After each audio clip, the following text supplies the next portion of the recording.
Oke, kita lanjut ya. Saya akan ceritakan contoh-contoh spesifik bagaimana orang Yahudi salah harap terhadap Mesias dan bagaimana itu mirip terjadi di zaman sekarang. Mansado, orang Yahudi mengharapkan Mesias politik, bukan juru selamat roh.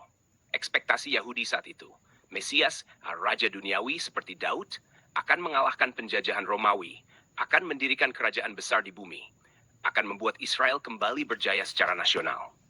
Yang Allah kirim, Yesus Kristus, juru selamat jiwa, membebaskan manusia dari dosa, bukan dari Romawi, membawa kerajaan rohani, bukan kerajaan politik. Kerajaanku bukan dari dunia ini. Akibatnya, mereka kecewa. Mereka menganggap Yesus gagal. Mereka menolak Yesus dan malah menyalibkannya. 2. Contoh spesifik kesalahpahaman mereka. Ketika Yesus menggandakan roti, orang banyak mau memaksa dia menjadi raja karena berpikir dia bisa menyediakan makanan gratis. Tapi Yesus menyingkir karena bukan itu tujuannya. Matius 25.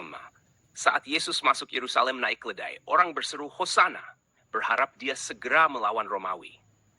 Tetapi Yesus justru masuk ke bait Allah dan membersihkan dosa, bukan melawan Romawi.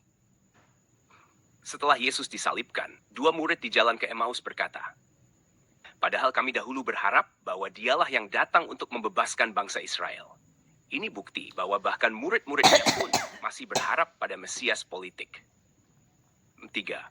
Bagaimana ini mirip zaman sekarang? Sekarang banyak orang juga mau percaya Yesus kalau hidup jadi kaya, sehat, sukses. Mengira Yesus datang hanya untuk memperbaiki dunia. Mengira ikut Yesus berarti tidak ada penderitaan. Kalau harapan ini tidak terpenuhi, mereka marah kepada Tuhan, meninggalkan iman, menuduh Tuhan gagal memberkati. Padahal, tujuan utama Yesus datang adalah menyelamatkan kita dari dosa dan membawa kita ke kehidupan kekal, bukan hanya membuat hidup duniawi kita nyaman. Dalam dunia kamu menderita penganiayaan, tetapi kuatkanlah hatimu. Aku telah mengalahkan dunia. Yohanes 4. Kesimpulan besar, dulu orang Yahudi salah mengerti rencana Allah dan menolak Yesus. Sekarang pun banyak orang salah mengerti Injil dan akhirnya kecewa. Allah tidak pernah gagal.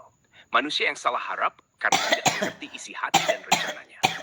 Kalau mau, saya bisa lanjut ceritakan bagaimana seharusnya kita menata harapan kita kepada Tuhan supaya tidak ikut kecewa seperti orang-orang itu dulu. Mau lanjut? Ini pembahasannya makin dalam dan aplikatif. Mau?